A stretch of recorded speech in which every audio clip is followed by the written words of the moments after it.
Trespassing on private property, if you don't leave immediately, you will be arrested. I'm a representative of Alliant Tech Systems. You are on private property, and if you don't leave right now, you will be arrested. Please leave the property. No, I'm sorry. Ma'am, stand up, please. Thank you. You are under arrest. You put your hands behind your back, please. Thank you. People are always asking me, why are people smiling when they're getting busted for social change or against war or for peace? And the answer is, for a few minutes, privately and publicly, we're one person. We're acting out our deepest spiritual, political, humanitarian insights, and that makes you a whole person. That's why people are smiling. It feels so good.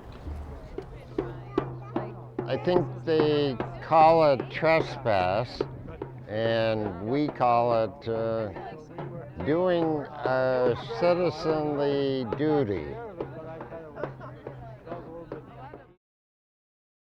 Marv is fearless, hilarious. Short. with his cap on his head and his beautiful white sideburns. Harvey Egan, the priest at St. John's, called him the sidewalk Socrates, and I thought that was really great. He's out on the streets, he's talking to people, he's educating people. And no matter where he is, it seems like he's sowing seeds of justice and peace. He's 100% full-time, in the streets, activist. All right, here we go.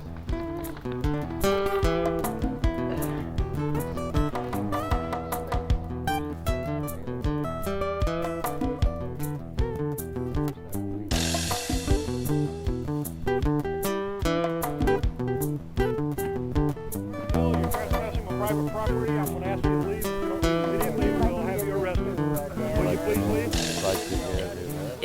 It's not something that I guess you would describe as like a profession, but it is. But that is his steady job, is to spread justice and peace. When people sometimes shout at us on picket lines, get a job, and I sometimes quietly shout back, I have a huge FBI file. The government thinks I work. If you don't have an FBI file and you've been in the movement a long time, you haven't been doing much, apparently. If you were to ask me to give you one description of Marv, it would be storyteller. You know, I once gave a 10-hour talk. Loves to talk about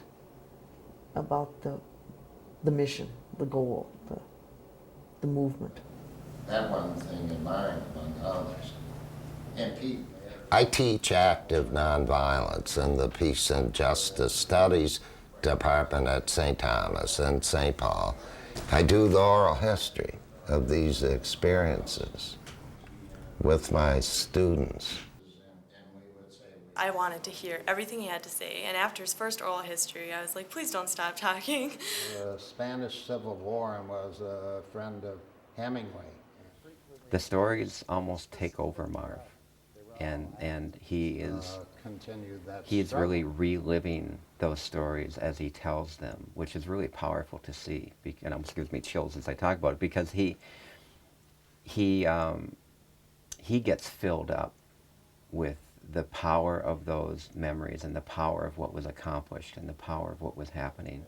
I was drafted into the U.S. Army in 1953 out of my senior year at McAllister. I went in the Army as a DFL, Democratic Farmer Labor Party activist, and came out a radical. One day our sergeant at Fort Riley, Kansas, ordered our group to beat up a man who had, he said, jumped the boat and missed fighting the Gooks in Korea. And he said to us, nothing will happen to you.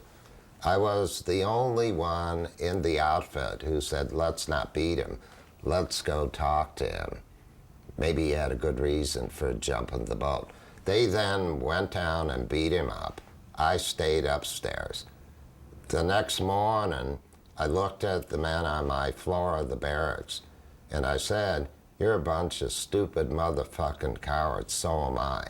I should have been down there defending him. Don't you know what you've done to yourselves by beating him? And then I turned away to fix my bunk. Suddenly, a blanket on my head, 2 guys holding me, and one punching me in the face. That radicalized the shit out of me. After I got thrown out of the Army, I lived with a black man, and I really discovered face to face what racism was through Melvin's eyes. And I decided then to do something about it something serious, as soon as I could do it. I was one of 6 Minnesota Freedom Riders who went to Mississippi on the buses and got put in the Mississippi State Penitentiary for a month and a half, where I had an experience I can only describe as one of blessed human solidarity.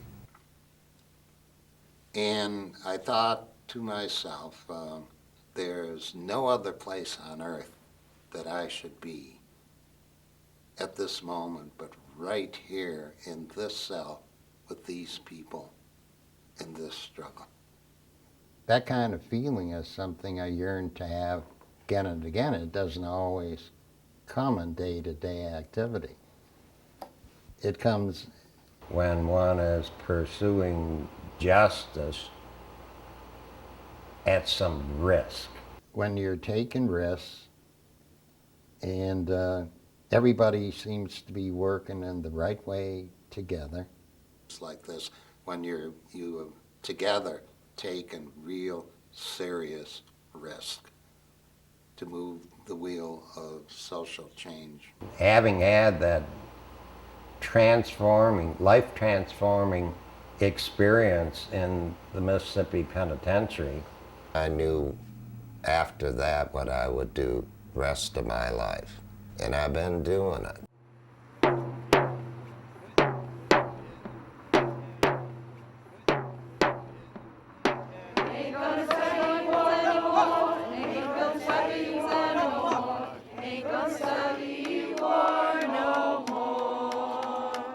People are frequently coming up to me and saying, "You're a legend."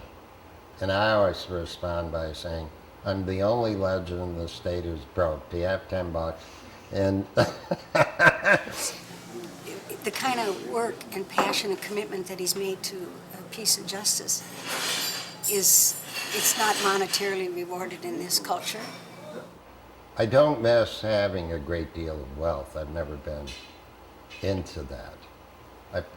I put justice and peace way, way over wealth. But the community has supported me.